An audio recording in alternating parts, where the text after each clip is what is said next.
Today we'll be starting with the human resource management and we'll be starting with chapter number 1. So these are my easy notes and हम इन्हीं note से पढ़ेंगे. Book में जो है same topics book में भी है. मैंने बुक से ही उठा के यहाँ पे नोट्स बनाए हैं but these are in very easy language only for the exam point of view. आपने एक्सप्लेनेशन अपने 20 मार्क्स के अकॉर्डिंग पर क्वेश्चन ही लिख के आनी है but this is only for remembering and understanding के लिए. ठीक है, ये जो मैंने नोट्स बनाया है ये सिर्फ समझने के लिए है और चीज़ों को याद रखने के लिए है. एग्जाम में हमने ऐसे नहीं लिखना है, एग्जाम में हमने फुल फ्लेज क्वेश्चन ही लिखना है एंड हम अपनी तरफ से लाइंस बना के लिख सकते हैं पर बेसिक कंसेप्ट वही रहना चाहिए. So today will be starting with the chapter number 1 which is HRM only. यानी कि हमारी बुक का नाम भी ह्यूमन रिसोर्स मैनेजमेंट है एंड हमारी पहला जो चैप्टर है इंट्रोडक्शन वाला उसका भी नाम ह्यूमन रिसोर्स मैनेजमेंट है. Right, so let's start with the chapter introduction and meaning. Human resource management. अब ह्यूमन रिसोर्स मैनेजमेंट होता क्या है? ह्यूमन रिसोर्स यानी कि हमारा जो ह्यूमंस है वो एक एम्प्लॉइज में जो कंपनी में जो एम्प्लॉइज काम करते हैं हम उनको ह्यूमन रिसोर्स बोलते हैं एंड उन एम्प्लॉइज को मैनेज करना that is human resource management. Basically to manage the employees. In short अगर हम देखें टू मैनेज एम्प्लॉइज यानी कि हम अपने जब हम अपने एम्प्लॉइज को मैनेज करते हैं so we say that it is human resource management. Human resource का मतलब होता है एम्प्लॉइज. ठीक है जी. So HRM is how a company manages its employees to both the company and the employees grow. यानी कि इससे कंपनी भी ग्रो होती है, एम्प्लॉइज भी ग्रो होते हैं बिकॉज दोनों का ऑब्जेक्टिव क्या है? हम अपनी कंपनी में एम्प्लॉइज क्यों रखते हैं? सो दैट वो काम करें एंड हमारी कंपनी को ग्रो करें. और एक एम्प्लॉय अगर ग्रो होगा तो उसको पैसे मिलेंगे, प्रमोशन मिलेगी, इंसेंटिव्स मिलेंगे, बोनस मिलेंगे. उसका पर्सनल भी जो ऑब्जेक्टिव है वो पूरा और कंपनी का भी ऑब्जेक्टिव जो है वो पूरा हो रहा है. सो HRM में क्या होता है? इसमें हम लोगों को हायर करते हैं, नौकरी पे रखते हैं सही लोगों को, उनको ट्रेन करते हैं, उनको मोटिवेट करते हैं एंड उनको बताते हैं कि प्रॉब्लम्स कैसे सॉल्व करने कंपनी की एंड उनको एफिशिएंटली कैसे काम करना है, अच्छे से कैसे काम करना है वो बताते हैं. In short HRM is about taking care of people at the work. यानी कि हमारी कंपनी में भी जो भी लोग काम कर रहे हैं उनका ध्यान रखना, उसको हम ह्यूमन रिसोर्स मैनेजमेंट बोलते हैं. ह्यूमन रिसोर्स क्या होता है? Human resource are the employees of the company. मैंने जैसे आपको बताया उनके पास वो बहुत वैल्यूएबल होते हैं. यानी कि हमारे जो एम्प्लॉइज होते हैं वो हमारे लिए सबसे ज्यादा इंपॉर्टेंट होते हैं. क्यों? क्योंकि उनके पास स्किल्स भी होती है, नॉलेज भी होती है, वो एफर्ट भी बहुत ज्यादा करते हैं. अब एक मशीनरी पड़ी हुई है, ठीक है, अब क्या वो मशीनरी खुद चल सके, खुद ही कपड़े बना के खुद ही सब कुछ कर सकती है? नहीं. ह्यूमंस का जो इम्पोर्टेंस है वो बहुत ज्यादा है. ह्यूमंस ही मशीनरी को चलाएंगे और फिर आगे सारी चीजें करेंगे. machines and money can be bought but talented people cannot be replaced easily. यानी कि हम मशीन्स अगर एक मशीन खराब हो जाती है तो हम चेंज कर सकते हैं, पैसे अगर खत्म हो जाते हैं तो हम नए वैसे जो है वो बना सकते हैं अपनी मेहनत करके, बट जो सही लोग हैं वो हमें बहुत कम मिलते हैं. So this is human resource. Human resource यानी कि हमारे एम्प्लॉइज. आगे आ जाती है इसकी definition. HRM is the process of planning, organizing, guiding and controlling the employees so their skills are used in the best way in the organization. यानी कि हमारे जो एम्प्लॉइज हैं उनको सही से उनकी प्लानिंग करना, उनको बताना कैसे काम करना है, उनको ऑर्गेनाइज करना, उनको गाइड करना एंड फिर उनको कंट्रोल करना सो दैट जो उनके स्किल्स हैं वो बहुत अच्छे से यूज हो जाए. इनका मेन आइडिया क्या है? Put the right person in the right job at the right time and motivate them well. यानी कि सही लोगों को सही नौकरी पे रखना, सही पोजीशन पे रखना एंड उनको सही टाइम पे रखना. तो ही क्या होगा? हमारी जो कंपनी है वो ग्रो करेगी. ठीक है जी. अब अगला टॉपिक आ जाता है एवोल्यूशन ऑफ HRM. यानी कि ह्यूमन रिसोर्स मैनेजमेंट जो है वो कैसे इवॉल्व हुई. पहले आ जाता है commodity phase. Workers were treated like machines, only work and wages mattered. पहले क्या होता था कि जो काम करने वाले लोग होते ना उनको मशीनों की तरह ट्रीट किया जाता था एंड उनको सिर्फ काम और पैसे से मतलब किया जाता था, ना ही उनकी केयर की जाती थी, ना ही उनके बारे में कुछ सोचा जाता था. तो उसको हम बोलते हैं कमोडिटी फेज. Production phase. इसमें क्या हुआ? इसमें प्रोडक्शन को इंक्रीज, अब नाम से समझ में आ रहा है, सिर्फ हमने प्रोडक्शन को इंक्रीज करना है. यानी कि हमने अपने काम को इंक्रीज करना है, हमने एम्प्लॉय को नहीं देखना, यानी कि उनसे काम निकलवाई जाना है. फिर आ जाता है गुडविल फेज, यानी कि कंपनी को रियलाइज होता है कि जो खुश एम्प्लॉयज होते हैं ना वो और ज्यादा प्रोडक्टिव होते हैं। यानी कि जो जिन एम्प्लॉयज जो हमारी कंपनी में जो एम्प्लॉयज हैं वो जब खुशी से काम करते हैं, जब अच्छे से काम करते हैं तो वो काम और ज्यादा करते हैं। यानी कि अगर उनसे काम निकलवाना है तो उनको खुश रखो, basically that is the point. आगे जाता है paternalistic phase. Employees acted like a father figure providing facilities but expecting loyalty. यानी कि जो एम्प्लॉयर्स हैं, यानी कि जो हायरर्स हैं, यानी कि जो काम पे रखते हैं, वो एक फादर फिगर की तरह, यानी कि हमारे फादर कैसे हमारा ध्यान रखते हैं, वैसे ही अब क्या होने लगा है कि अब जो जॉब पे रखने वाले, यानी कि जो हम कह सकते हैं ओनर्स हैं, वो एम्प्लॉयज के फादर की तरह एक्ट करते हैं। यानी कि उनकी जरूरतों का ध्यान रखते हैं। पहले तो सिर्फ उनको खुश रखते थे, यानी कि पैसे दे दिए या दिवाली बोनस दे दिया या ऐसा कुछ भी कर दिया तो वो खुश हो गया और उन्होंने काम कर दिया। बट अब के टाइम में क्या है, अब के टाइम में जो हमारे ओनर्स हैं वो एम्प्लॉयज को फादर की तरह ट्रीट करते हैं, यानी कि फादर जैसे उनके लिए हैं, और उनको अपने बच्चों की तरह ट्रीट करते हैं, क्योंकि उनको वो सारी फैसिलिटीज प्रोवाइड करते हैं सो दैट वो हमारी कंपनी के लिए लॉयल रहे, हमारी कंपनी में ही काम करते रहे। नेक्स्ट आ जाता है कंसेप्ट ऑफ पीपल मैनेजमेंट। अभी कुछ कंसेप्ट है। पहला तो पीपल मैनेजमेंट, यानी कि general term for handling employees. यानी कि जब हम एम्प्लॉयज को हैंडल करते हैं उसको पीपल मैनेजमेंट बोल देते थे। फिर आ जाता है पर्सोनल मैनेजमेंट, यानी कि बहुत ओल्ड अप्रोच है, इस पे रूल्स, सैलरी, अटेंडेंस जैसे पुराने टाइम पे होता था वैसे ध्यान दिया जाता था। फिर आ गया ह्यूमन कैपिटल मैनेजमेंट।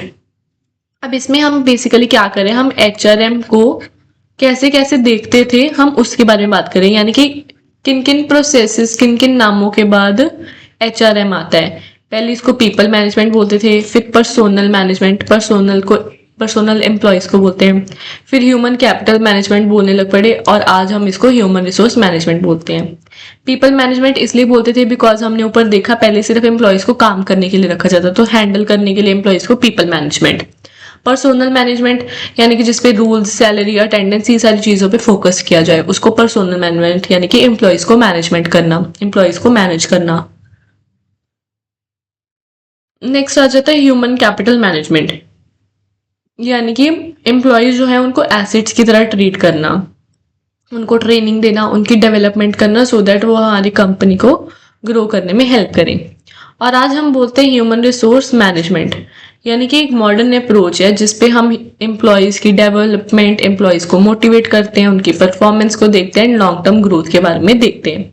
यानी कि कैसे कैसे हमने एम्प्लॉयज को यहाँ से लेके यहाँ तक हमने एम्प्लॉयज को लेके आए, एम्प्लॉयज की ट्रीटमेंट को वो बताया गया कि पहले सिर्फ एम्प्लॉयज को हैंडल करते थे, अब उनको सब कुछ समझते हैं, उनकी डेवलपमेंट करते हैं एंड उनको मोटिवेट करते हैं, उनको हमेशा अपने पास रहने के लिए, यानी कि हमेशा वो हमारे साथ काम करें, हमारी कंपनी के साथ बने रहे, तो उनके लिए फैसिलिटीज प्रोवाइड करते हैं।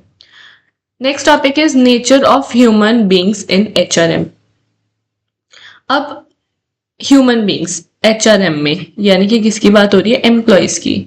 अब एम्प्लॉयज की किसी कंपनी में क्या नेचर होती है, पहले तो हर एम्प्लॉय यूनिक होता है। अब जरूरी नहीं है कि अगर राम जो काम कर रहा है वो ये सेम शाम भी काम कर सकता हो, हर एम्प्लॉय अलग अलग काम करते हैं, हर एक एम्प्लॉय यूनिक है, उसकी नेचर यूनिक है, उसका काम करने का तरीका अलग है। Behaviour is hard to predict. अब कई बार क्या होता है, हम अपने एम्प्लॉयज को अच्छे से यानी कि समझ नहीं पाते, कई बार एम्प्लॉयज का बिहेवियर हमें समझने में टाइम लग जाता है, तो उनका जो एम्प्लॉयज है उनका बिहेवियर कई बार मुश्किल हो जाता है समझने के लिए।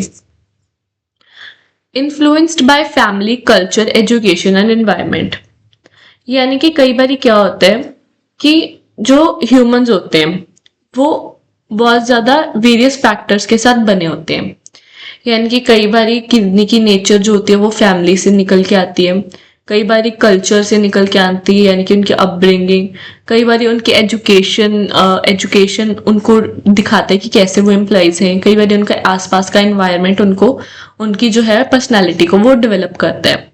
यानी कि कई बार जो नेचर ऑफ एम्प्लॉय है वो उसके घर से भी आ सकती है, अगर जो भी उसकी नेचर है तो वो घर से आ सकते हैं, उसके कल्चर ऐसा हो सकता है, उसकी एजुकेशन ऐसे हो सकती है, उसका एनवायरनमेंट भी ऐसे हो सकता है। तो इन्हीं कुछ फैक्टर्स से जो है वो एम्प्लॉय इन्फ्लुएंस हो जाता है।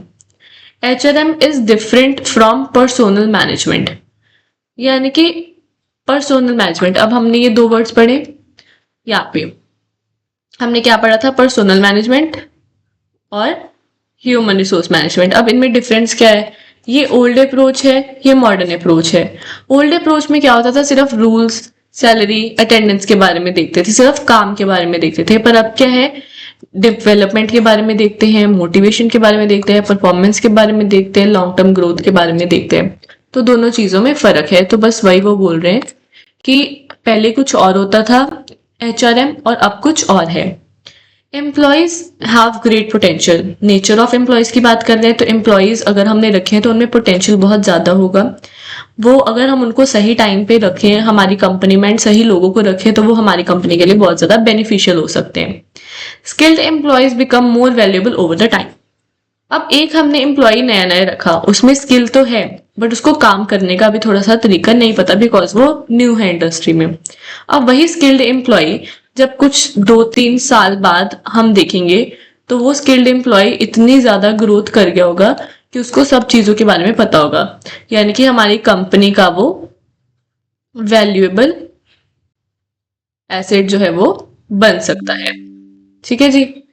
तो वो बोल रहे हैं कि एम्प्लॉयज की नेचर कई बार कैसी होती है कि कम उनको इनिशियली नहीं पता होता कि कैसे काम करना है, बट जो स्किल्ड एम्प्लॉयज होते हैं वो हमारी कंपनी के लिए बहुत ज्यादा बेनिफिशियल हो सकते हैं। Characteristics of HRM, human resource management के characteristics. First one is pervasive. Okay, before doing this हम देख लेते हैं HRM, यानी कि मैनेजिंग द एम्प्लॉयज। अब हमने इसके अकॉर्डिंग इसके कैरेक्टरिस्टिक्स देखते हैं। ठीक है, यानी कि जैसे हमने एम्प्लॉयज को मैनेज करना है उसके कैरेक्टरिस्टिक्स क्या हैं। पहले तो pervasive, needed in all departments. अब चाहे कोई भी डिपार्टमेंट हो, production department, sales department, HR department, service department, कोई भी डिपार्टमेंट हो, सब में मैनेजिंग द एम्प्लॉयज यानी कि जरूरी है, यानी कि HRM जरूरी है। प्रोडक्शन डिपार्टमेंट में जितने भी एम्प्लॉयज होंगे उनको मैनेज करना जरूरी है। HR डिपार्टमेंट में जितने भी एम्प्लॉयज होंगे उनको मैनेज करना जरूरी है, यानी कि हर डिपार्टमेंट में इसकी जरूरत पड़ती है। Next is future oriented, plans for future man power, managing the employees, यानी कि इन फ्यूचर भी हमें कई बार एम्प्लॉयज की जरूरत पड़ सकती है। कई बार हमारी पीक सीजन आ गया तो हमें एम्प्लॉयज चाहिए, तो उसके लिए भी हम करते हैं प्लानिंग, यानी कि ये फ्यूचर ओरिएंटेड है। प्लान का मतलब होता है फ्यूचर के लिए। नेक्स्ट इज कॉर्पोरेशन, यानी कि इंकरेजिंग टीम वर्क। जब हम एम्प्लॉयज को मैनेज करते हैं तब हमें ये ध्यान में रखना होता है कि हमारे जो एम्प्लॉयज हैं वो टीम वर्क के साथ काम करें, यानी कि प्रॉपरली ये सारी एक दूसरे के साथ कोऑपरेट करें एंड कोऑर्डिनेशन करके काम करें। Focus on individual and groups, यानी कि works with simple employees and teams. इसमें वो बोल रहे हैं कि जब हम एम्प्लॉयज को मैनेज करते हैं, राइट, तब हमने एक सिंगल एम्प्लॉय को भी मैनेज करना है और हमने ग्रुप ऑफ द एम्प्लॉयज को भी वैसे ही मैनेज करना है। सपोज एक टीम वर्क आ गया, तो अगर हम उसमें एम्प्लॉयज को मैनेज नहीं कर पा रहे तो वो ह्यूमन रिसोर्स मैनेजमेंट की खराबी की वजह से, यानी कि हम मैनेज ही नहीं कर पा रहे हमारे एम्प्लॉयज को। सो हमें इंडिविजुअल एम्प्लॉयज का भी ध्यान रखना है और प्रॉपर टीम्स का भी ध्यान रखना है। साइंस एंड एक्शन ओरिएंटेड, यानी कि हमारे जो प्रिंसिपल्स हैं एंड जो प्रैक्टिकल मेथड्स हैं उनको हमने यूज करना है। अब हमारे प्रिंसिपल जब हम आगे पढ़ेंगे, इन फर्दर चैप्टर्स में भी पढ़ेंगे कि एम्प्लॉयज को संभालने के लिए कुछ प्रिंसिपल्स होते हैं। ठीक है, एम्प्लॉयज के कुछ रूल्स एंड रेगुलेशंस होते हैं, तो उनको हमने अच्छे तरीके से ध्यान में रखते हुए हमारे एम्प्लॉयज को हेल्प आउट करना है। नेक्स्ट इज कॉम्प्रिहेंसिव, यानी कि cover all the employees management aspects, यानी कि हम मैनेजिंग द एम्प्लॉयज में हर एस्पेक्ट कवर होता है, चाहे हेल्थ का एस्पेक्ट हो, चाहे ग्रोथ का एस्पेक्ट हो, चाहे नीड्स का एस्पेक्ट हो, चाहे इमोशनल नीड्स का एस्पेक्ट हो, कोई भी एस्पेक्ट हो, हर चीज पूरी होनी चाहिए। एक जो सपोज मैं एक किसी कंपनी में काम कर रही हूँ, तो मेरी बहुत सारी नीड्स हो सकते हैं, मेरी पैसों की नीड्स, मेरी इमोशनल नीड्स, मेरे को अच्छा इन्वायरमेंट चाहिए काम करने के लिए। तो ये जो हमारे ह्यूमन रिसोर्स मैनेजमेंट है, ये हर चीज को कवर करता है। इंटरडिसिप्लिनरी, यानी कि इसमें हम साइकोलॉजी भी देखते हैं, सोशियोलॉजी भी देखते हैं, मैनेजमेंट भी देखते हैं, लॉ भी देखते हैं। यानी कि अगर हमने एम्प्लॉयज को मैनेज करना है, तो हमने उनकी साइकोलॉजी को भी समझना है, उनकी सोशल नीड्स हैं, यानी कि अब एक कंपनी में वो बोल रहे हैं कि आपने एक ही जगह पे बैठ के काम करना है, आपने किसी और के साथ नहीं मिलना, यानी कि आपने अपने साथ वाले जो एम्प्लॉयज हैं उनके साथ कोई बात नहीं करनी। तो वो बंदा वैसे ही डिप्रेस्ड हो जाएगा, उसका काम करने का दिल ही नहीं करेगा। तो सोशियोलॉजी भी इंपॉर्टेंट है, मैनेजमेंट भी बहुत ज्यादा इंपॉर्टेंट है, एंड लॉ यानी कि रूल्स एंड रेगुलेशंस भी बहुत ज्यादा इंपॉर्टेंट है किसी भी एम्प्लॉय को चलाने के लिए। पीपल ओरिएंटेड, यानी कि एम्प्लॉयज इसमें सेंट्रल होते हैं, यानी कि अब एम्प्लॉयज लोग ही होते हैं, मशीन्स तो होती नहीं है। So that means people oriented. Challenging, यानी कि सॉरी, जो एम्प्लॉयज होते हैं उनको, अब किसी भी बंदे को अगर हमने मैनेज करना है तो वो बहुत डिफिकल्ट होता है, हमें उसको प्रॉपरली समझना पड़ेगा। अब एक कंपनी में कितने सारे एम्प्लॉयज होते हैं, तो हमें उन सबको एम्प्लॉयज को समझना पड़ेगा, उनकी नीड्स एंड यानी कि जो भी उनकी जरूरत है उनको देखना पड़ेगा। उनकी जो भी नीड्स है, चाहे वो पैसों की हो, चाहे वो इमोशनल नीड्स हो, चाहे वो सोशल नीड्स हो, हमें सबका ध्यान रखना पड़ेगा। सो ये कुछ थोड़ा चैलेंजिंग हो जाता है। नेक्स्ट इज कंटिन्यूस प्रोसेस, यानी कि ऑन गोइंग प्रोसेस होता है, ये हमेशा चलता रहता है। अब ऐसा नहीं होता कि किसी कंपनी में एक एम्प्लॉय लगा है तो वो सालों साल तक वही एम्प्लॉय चलता जाए, नहीं। कई बार एम्प्लॉयज रिटायर हो जाते हैं, कई बार एम्प्लॉयज छोड़ देते हैं, कई बार एम्प्लॉयज दूसरी कंपनीज में चल जाके काम करते हैं, तो हमें फिर न्यू एम्प्लॉयज रखने पड़ते हैं। तो ये हमेशा कॉन्टिन्यूस प्रोसेस ही होता है। तो हमें जो मैनेज है एम्प्लॉयज को, वो ऐसा नहीं कि हमने हफ्ता मैनेज कर लिया तो बस, जब तक कंपनी चलेगी तब तक हमें ये चीजें करनी ही पड़ेंगी। नेक्स्ट इज रिसेंट ओरिजिन, यानी कि developed recently as a field. अब हमने ऊपर देखा, पहले पीपल मैनेजमेंट था, फिर पर्सनल मैनेजमेंट, फिर ह्यूमन कैपिटल मैनेजमेंट बोलते थे, अब हम इसको ह्यूमन रिसोर्स मैनेजमेंट बोलते हैं, यानी कि बहुत रिसेंट हमने टर्म निकाली है। Next is part of management. अब कंपनी में बहुत सारी चीजें हमें मैनेज करनी पड़ती हैं, यानी कि हमारे कॉम्पिटिटर्स को देखना, मार्केट को देखना, ट्रेंड्स को देखना, बहुत सारी चीजें हमें मैनेज करनी पड़ती हैं। उसके साथ साथ एक ये भी आ गया नया, ह्यूमन रिसोर्स मैनेजमेंट, यानी कि हमने एम्प्लॉयज को भी मैनेज करना है। फिर आ जाता है डेवलपमेंट, यानी कि focus on training and skill building. इसमें हम एक एम्प्लॉय को ट्रेनिंग देते हैं एंड उनकी स्किल्स को बिल्ड करते हैं, यानी कि उनको और ज्यादा एनहेंस करते हैं। ठीक है, तो इसमें हम एम्प्लॉयज को अच्छे से काम के लिए ट्रेन करते हैं, उनकी जो स्किल है उसको, अगर उनकी स्किल यहाँ पे है तो हम उनको यहाँ पे लेके आते हैं, यानी कि उनकी स्किल और ज्यादा हम इंक्रीज करते हैं। बैकबोन ऑफ द ऑर्गेनाइजेशन, यानी कि अगर एक कंपनी में एम्प्लॉय ही नहीं होगा तो उस कंपनी में काम कौन करेगा?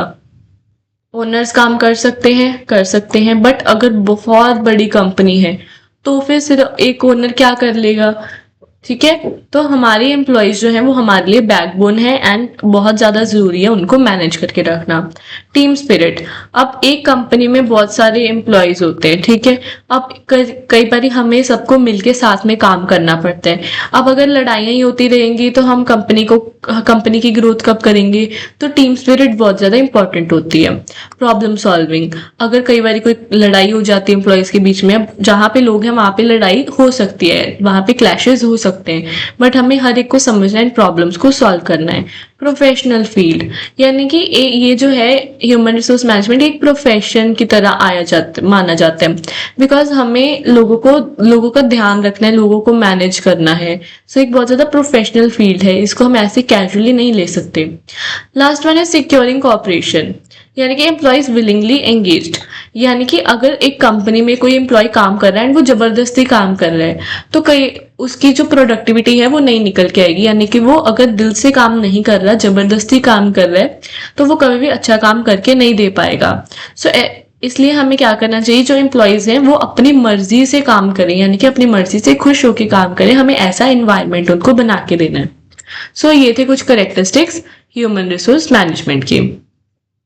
Next question is objectives of human resource management. अब ऑब्जेक्टिव जो हैं वो 6 तरीके के हैं। पहला कौन सा? Primary objective, secondary objective, organisational objective, societal objective, functional objectives and personal objectives. अब प्राइमरी यानी कि ह्यूमन रिसोर्स मैनेजमेंट का पहला प्राइमरी ऑब्जेक्टिव क्या है, जो हमने उसकी डेफिनेशन पढ़ी थी? Right number of skilled people and motivated employees, यानी कि हमने अपने कंपनी में जो भी एम्प्लॉयज रखने हैं उनके पास स्किल तो एक तो सही होनी चाहिए, स्किल सही होनी चाहिए, एंड टाइम हमने सही से रखा होना चाहिए। नंबर ऑफ एम्प्लॉयज जो है वो हमने अच्छे से रखे होने चाहिए, यानी कि एक्स्ट्रा एम्प्लॉयज नहीं होने चाहिए। एंड राइट जो है वो मतलब हमने अच्छे लोग रखने हैं बेसिकली अपनी कंपनी में। So right number of skilled and motivated employees. Next आ जाता है सेकेंडरी ऑब्जेक्टिव्स, जो इंपॉर्टेंट नहीं है, सेकेंडरी है। पहले तो रिसोर्सेज को एफिशिएंटली यूज करना, ऑर्गेनाइजेशनल स्ट्रक्चर को मेंटेन करके रखना, ह्यूमन रिसोर्स को डेवलप करना, एम्प्लॉयज की रिस्पेक्ट करना, एम्प्लॉय एंड कंपनी गोल्स को साथ में लेके चलना। अगर हमने एम्प्लॉय की ग्रोथ भी करनी है तो हमने कंपनी की ग्रोथ भी करनी है। यानी कि जो भी हमारे पास रिसोर्सेज है, यानी कि मनी को सही से यूज करना, यानी कि नो वेस्टेज, चाहे वो एम्प्लॉयज की मेहनत हो, चाहे वो पैसे हो, चाहे वो कोई भी चीज हो। स्ट्रक्चर को मेंटेन करके रखना, एक डिसिप्लिन को मेंटेन करके रखना, एक कंपनी में जैसे काम हो रहा है वैसे ही होगा। ह्यूमन रिसोर्सेज यानी कि एम्प्लॉयज की ग्रोथ, बेसिकली हमने एम्प्लॉयज को अपने ग्रो करना है सो दैट वो और अच्छे से काम कर पाए। एम्प्लॉयज की रिस्पेक्ट तो आपको पता ही होगा, रिस्पेक्ट बहुत ज्यादा इंपॉर्टेंट होती है कंपनी में। एंड हमने कंपनी और एम्प्लॉय के गोल्स को साथ में लेके चलना है। नेक्स्ट आ जाता है ऑर्गेनाइजेशनल ऑब्जेक्टिव्स, यानी कि सिर्फ हमने अपनी कंपनी के बारे में देखना है। तो कंपनी के बारे में हम क्या देखेंगे? हम प्रोडक्टिविटी इंक्रीज करेंगे, यानी कि हम अपना जो पहले काम करते थे जितना, उसको हम और ज्यादा इंक्रीज करेंगे एंड और ज्यादा कंपनी को ग्रो करेंगे। ठीक है। रिड्यूस वेस्टेज, यानी कि हमने जो है वो वेस्टेज नहीं करनी। जो भी हमारे रिसोर्सेज हैं, रिसोर्सेज जैसे कि मनी हो गया, जैसे कि एम्प्लॉयज हो गए, जैसे कि हमारा कुछ भी हो गया एक्सेट्रा, कुछ भी हमारे जो कंपनी में चीजें हो रही है उसकी वेस्टेज नहीं करनी। एंड लॉन्ग टर्म ग्रोथ, अब हमारे पास अगर हम एक महीना हमारा प्रॉफिट हो गया तो बस हम उसी से काम चलाएंगे? नहीं, एक महीना प्रॉफिट से हम काम नहीं चलाएंगे। It has to be years. ठीक है, ईयरली प्रॉफिट होना चाहिए हमारा, यानी कि लॉन्ग टर्म में ग्रोथ होनी चाहिए। नेक्स्ट आ जाता है societal objectives. Societal means society के ऑब्जेक्टिव्स, यानी कि हमने, अगर हमारी कंपनी है तो हमने हमारी सोसाइटी, अब सोसाइटी में एम्प्लॉयज भी आ जाते हैं, या हमारी सोशल रिस्पॉन्सिबिलिटी, यानी कि लोगों के प्रति क्या हमारी जो है वो पॉलिसी होनी चाहिए, क्या ऑब्जेक्टिव्स होने चाहिए। अब ensure fair labour practice. Fair labour practice, अब सपोज दो एम्प्लॉयज हैं, एक फीमेल है और एक मेल है। अब कई लोग मेल को ज्यादा प्रेफरेंस देते हैं, so that is not fair.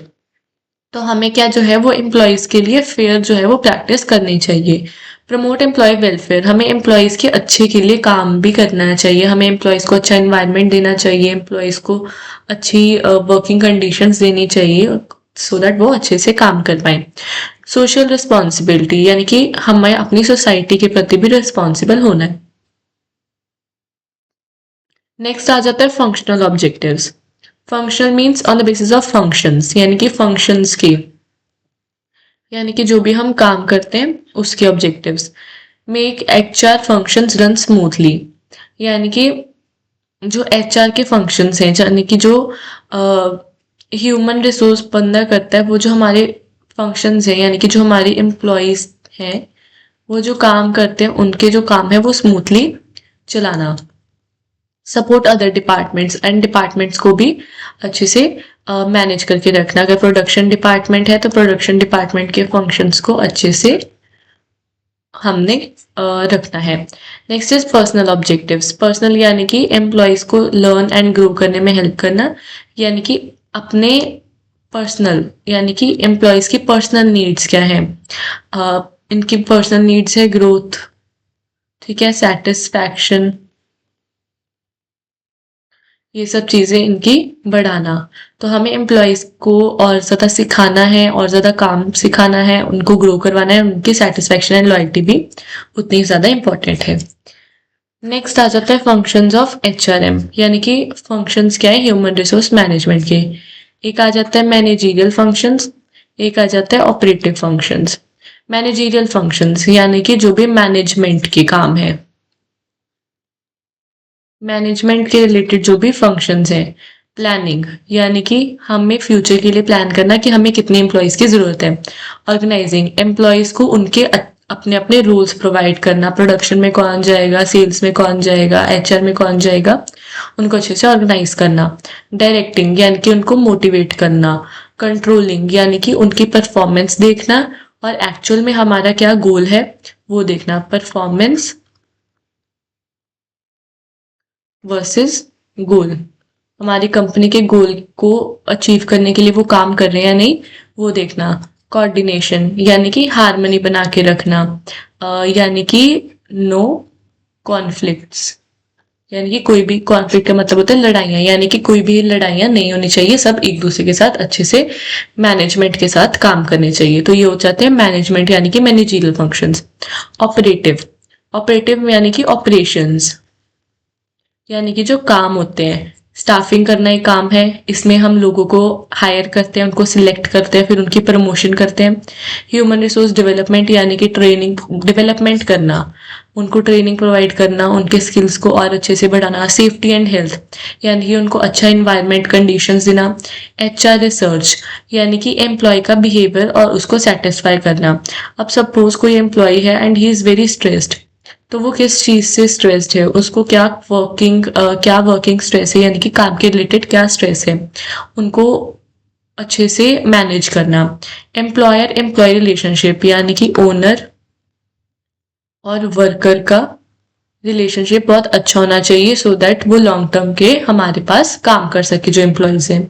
Challenges of HRM यानी कि मैनेजिंग एम्प्लॉयज की,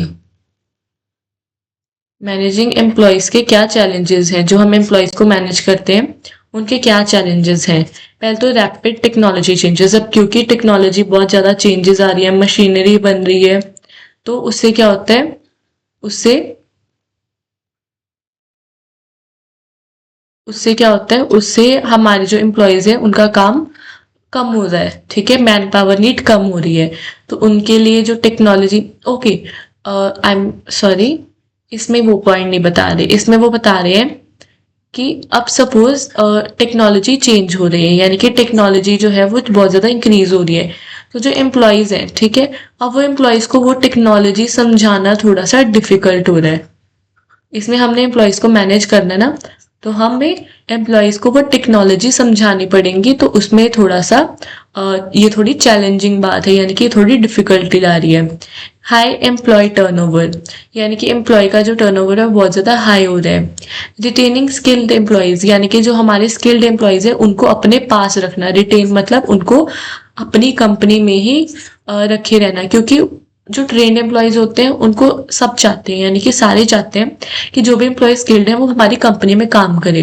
तो अगर सपोज ये कंपनी है एबीसी कंपनी, और यहाँ पे एक बहुत स्किल्ड एम्प्लॉय काम कर रहे हैं, तो जो एक्स वाई जेड कंपनी है वो चाहेगी कि ये एम्प्लॉय उनके यहाँ पे भी आके काम करने लगे, और वो उनको अगर यहाँ पे इसको 10,000 रुपये सैलरी मिल रही थी, तो यहाँ पे ये उसको 20,000 रुपये सैलरी देने को रेडी है। तो ये एक चैलेंज आ जाता है एम्प्लॉयज को मैनेज करने का। मैनेजिंग अ डाइवर्स वर्कफोर्स, अब ये एम्प्लॉय की नीड्स अलग है, ये एम्प्लॉय की नीड्स अलग है, ये एम्प्लॉय की नीड्स अलग है, ठीक है। इनकी नीड्स एंड वर्किंग, लाइक जो वर्किंग इनकी टेक्निक्स हैं बेसिकली हम बोल सकते हैं, ये बहुत ज़्यादा डिफरेंट है, तो हमें इनको मैनेज करना थोड़ा सा डिफिकल्ट हो रहा है। ऑक्यूपेशनल स्ट्रेस यानी कि जो हमारे एम्प्लॉयज़ होते हैं उनको काम का बहुत ज़्यादा स्ट्रेस होता है एंड बहुत ज़्यादा वर्कलोड होता है, तो वो क्या करते हैं, स्ट्रेस के कारण कुछ एम्प्लॉयज़ काम करना छोड़ देते हैं। तो उस स्ट्रेस को जो है वो एकदम उनको यानी कि समझाना, उनको मोटिवेट करना, ये थोड़ा सा चैलेंज आ जाता है ह्यूमन रिसोर्स मैनेजमेंट के लिए, यानी कि एम्प्लॉयज़ को मैनेज करने के लिए।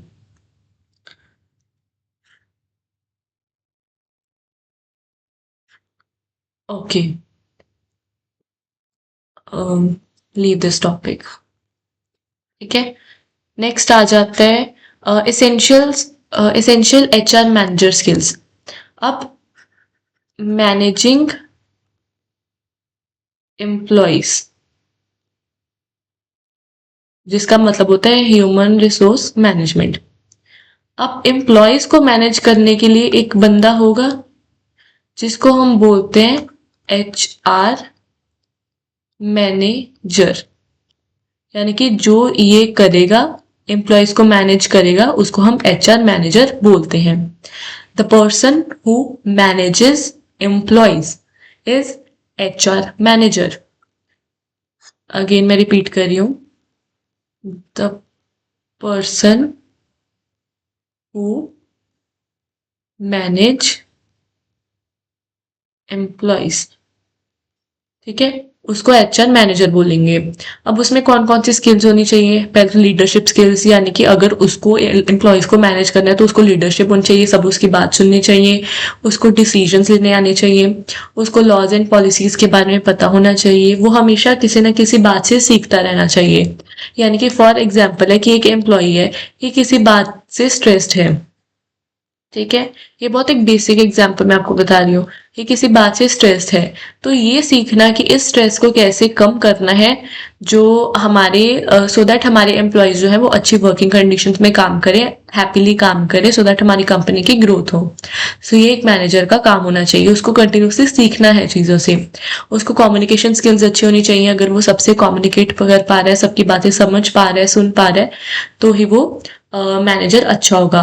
क्रिटिकल थिंकिंग, उसकी सोचने की शक्ति अच्छी होनी चाहिए. प्रॉब्लम सॉल्विंग होना चाहिए. अगर किसी में लड़ाई हो रही है, राइट, तो प्रॉब्लम को सॉल्व करे, लड़ाई और बढ़ाई नहीं. एनालिटिकल स्किल्स होनी चाहिए. एनालाइज करना आना चाहिए चीज़ों को, ऑर्गेनाइज करके रखना सब कुछ, एंड टाइम को मैनेज करना.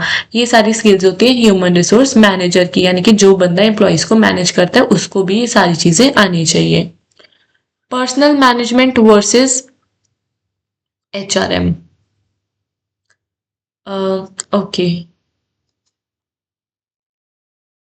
Aspect personal management, HRM approach. Just a second. I'll check thing. Actually, notes बनाते टाइम थोड़ा सा खराब हो गया. Just a second.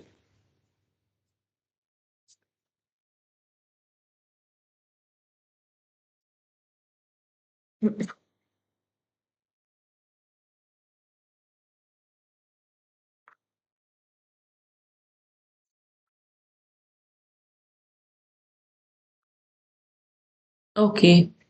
We can leave this part for now, and you can check this from book.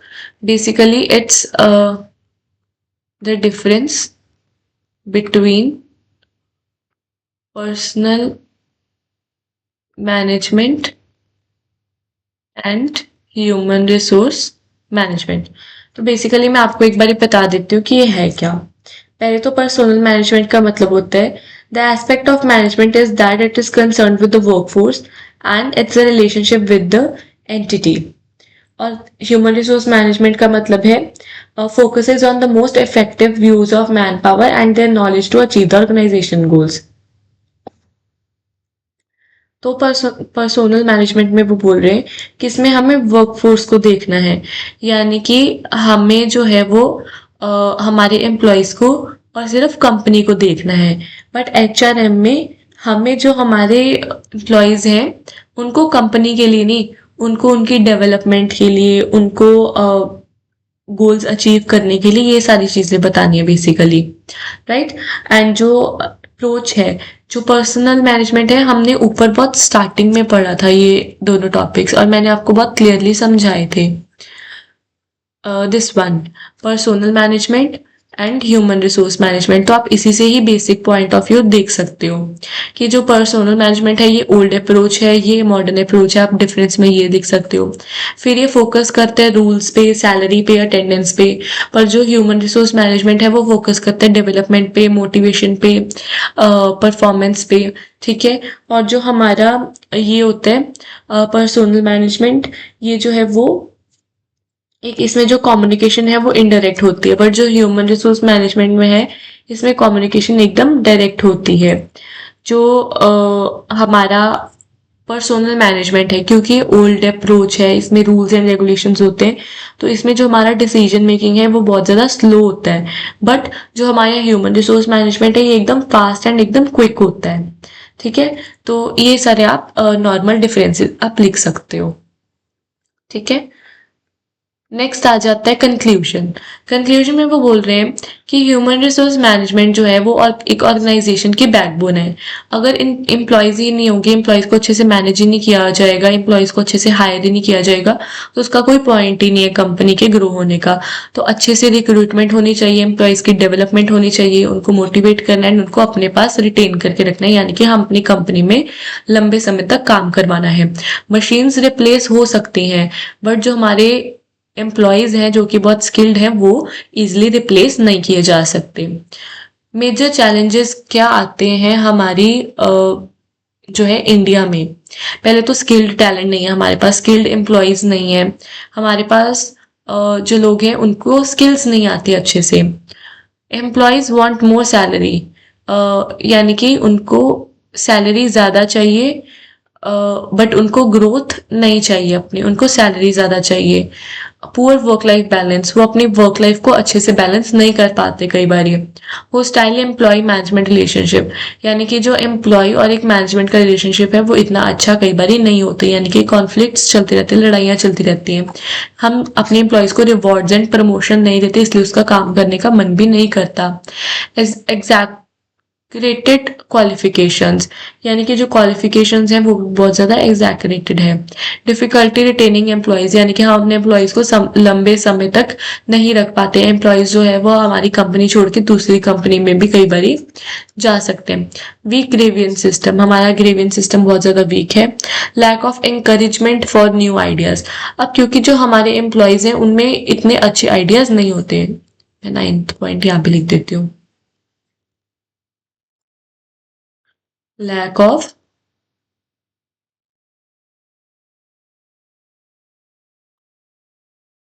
encouragement for new ideas, यानी कि जो हमारे एम्प्लॉयज हैं हम उनको encourage नहीं करते काम करने के लिए या अपने आइडियाज देने के लिए। अब कोई एम्प्लॉय है वो बहुत ज़्यादा टैलेंटेड है तो हमें उसके आइडियाज़ पे वर्क करना चाहिए, बट कई बार कुछ जो मैनेजर्स होते हैं वो एम्प्लॉयज़ की नहीं सुनते एंड वो चाहते हैं कि हमारी मर्जी से ही सारा काम हो। तो ये कुछ चैलेंजेस आ जाते हैं इंडिया में। So I hope this chapter is clear to you. This chapter is a just short introduction about the human resource management. हमने इसमें बुक वाला हर एक टॉपिक कवर किया है जो भी बुक में वहाँ पे गिवन है, एंड हमने हर एक पॉइंट बहुत अच्छे से कवर किया है एंड बहुत इजीली मैंने आपको ये पॉइंट सारे समझाए हैं। एंड आप हेडिंग्स भी ऐसे ही लिख के आ सकते हो। These are headings are very easy and very and can be easily understandable basically, and आप अपनी मर्जी से कुछ भी इसमें लिख सकते हो एक्सप्लेनेशन में अगर आपको पॉइंट समझ में आ गया तो। अब जैसे मेजर चैलेंजेस हैं इंडिया में, अगर हम इंडिया की बात करें तो ऑब्वियसली हमें पता है स्किल लेबर एम्प्लॉयज़ नहीं है यहाँ पे, स्किल्ड जो है हमारे एम्प्लॉयज़ नहीं है, स्किल्स नहीं है। हम बेसिकली पैसे के पीछे भागते हैं, हमें पैसा ज़्यादा चाहिए, हमें अपनी ग्रोथ नहीं चाहिए। हमारा जो वर्क लाइफ बैलेंस है, हमारा स्ट्रेस ही इतना है, घर का स्ट्रेस इतना होता है कि हम काम को कई बार नहीं संभाल पाते।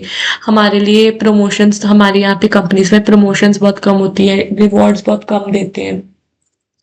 देन उसके बाद हमारे जो एम्प्लॉयज़ हैं वो जहाँ पे देखते हैं कि पैसा ज़्यादा है वो उस कंपनी में भाग जाते हैं।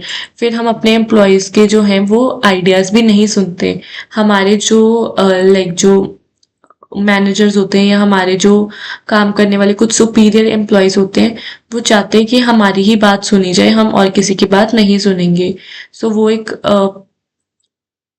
आ जाता है कि हमने कैसे अपने जो इंडिया में है ये सारी चीज़ें चेंज करनी है। सो आप इसको अपने तरीके से भी अब लिख सकते हो। हमने लाइन टू लाइन हम चीज़ें नहीं याद कर सकते तो इसलिए हम लंबी एक्सप्लेनेशंस नहीं पढ़ेंगे, हम शॉर्ट पॉइंट्स ही याद करेंगे सो दैट हम इजीली एग्जाम में लिख पाए। So I hope it's clear to you. So in the next class we will be starting with the next chapter. Thank you.